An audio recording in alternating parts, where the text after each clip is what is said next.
we stood up and we stepped out. We didn't listen to the people that said, oh, don't demand too much, don't cry out, you guys sound like you're complaining. This is our duty. This is our responsibility. And those people that are the detractors saying you shouldn't be doing these things, I would say, you don't answer to me. You don't answer to the people that are living right now. You answer to the future generations that are judging you. You came out very publicly on MSNBC and the Joe Maddow show. After that, you learned from the military that you were going to be discharged under Don't Ask, Don't Tell. And you have become a very visible spokesperson for repealing Don't Ask, Don't Tell nationally, speaking out on this quite frequently. What has it been like personally for you, sort of the very fast ascent from that moment up until today, all that time, what's it been like for you? You know, we didn't really expect that we would have as much attention as we are having now when we just started. All we wanted to do was to reach out to some of the other cadets at West Point or the West Point graduates and say that we're not alone.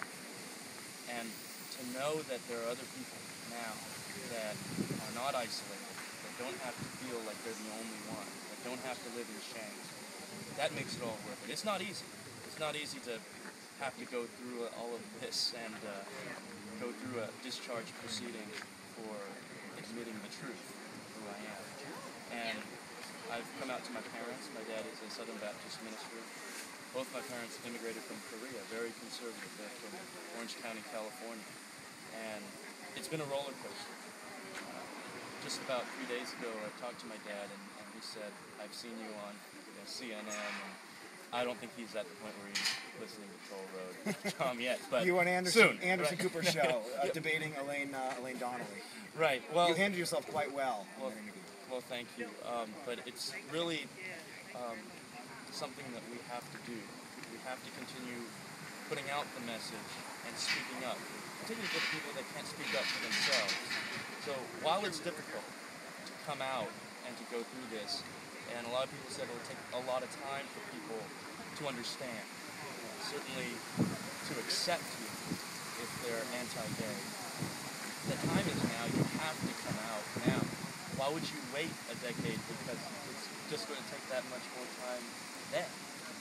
And President Obama during his campaign and while he's been in office has said he supports the repeal of Don't Ask, Don't Tell. You've worked very closely with the service members of the Defense Network on this issue, on repealing it. This past week, Patrick Murphy, congressman from Pennsylvania, who is an Iraq War vet, is the lead sponsor in repealing Don't Ask, Don't Tell, went to the floor and discussed the issue. Harry Reid in the past few weeks has called on more leadership from the president in repealing it. What are the next steps that you see to actually have the issue move forward in the legislative arena so it can actually get to President Obama's desk?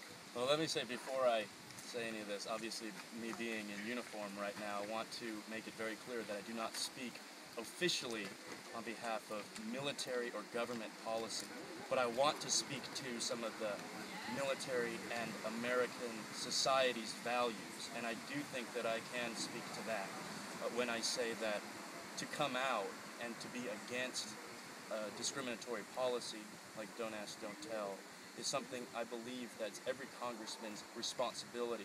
Every congressperson has to co-sponsor this now. And we've seen so many people now contact their congressman and say, be a co-sponsor of H.R. 1283 and tell your senator to bring it up so that there's a bill in the Senate. And I think when you see heroes like Congressman Murphy from a Blue Dog district taking up the banner, the first Iraq veteran to be elected to the House of Representatives, I think it speaks volumes, and you're going to see a lot more pushing in the direction that we need to go.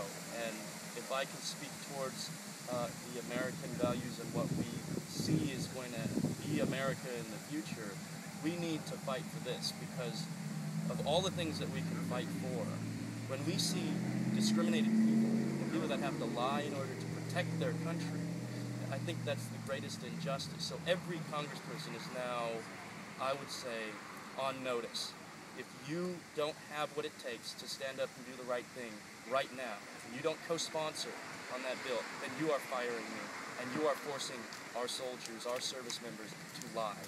And history will remember you as the immoral ones that forced lying and dishonesty and a lack of integrity full integrity, not only on our soldiers, but the rest of our society who would condone that. 34 years ago, before you and I were both born, Leonard Matlovich was discharged from the military of Vietnam, vet in the Navy, or in the Air Force. And today there's a memorial here at the Congressional Cemetery. He was a leader in that time, not just on these issues, but he went down to Florida and worked on the ordinance in Miami-Dade against Anita Bryant. How does it feel to be here today, 34 years later, when someone who was working in a high-profile way just like you, and now you're following in his footsteps? How does it feel today? There's a sense of awe. There's a sense of responsibility, more than awe. Because we come here and we look at what has happened in our movement.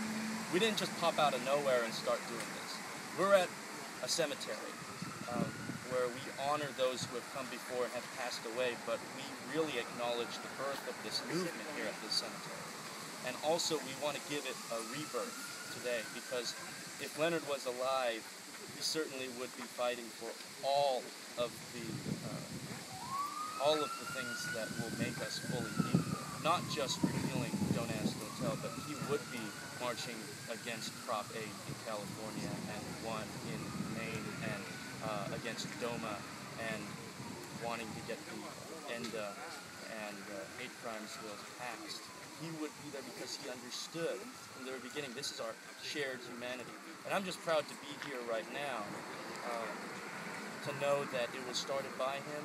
And when I think about decades ago that it was started, we're in 2009 right now, continuing on in the movement, and somebody 30 years from now will look back on us just like we're here today, and they'll say, what did you do? What were you doing? Did you come out and did you not only acknowledge the history, but know where to take it from here?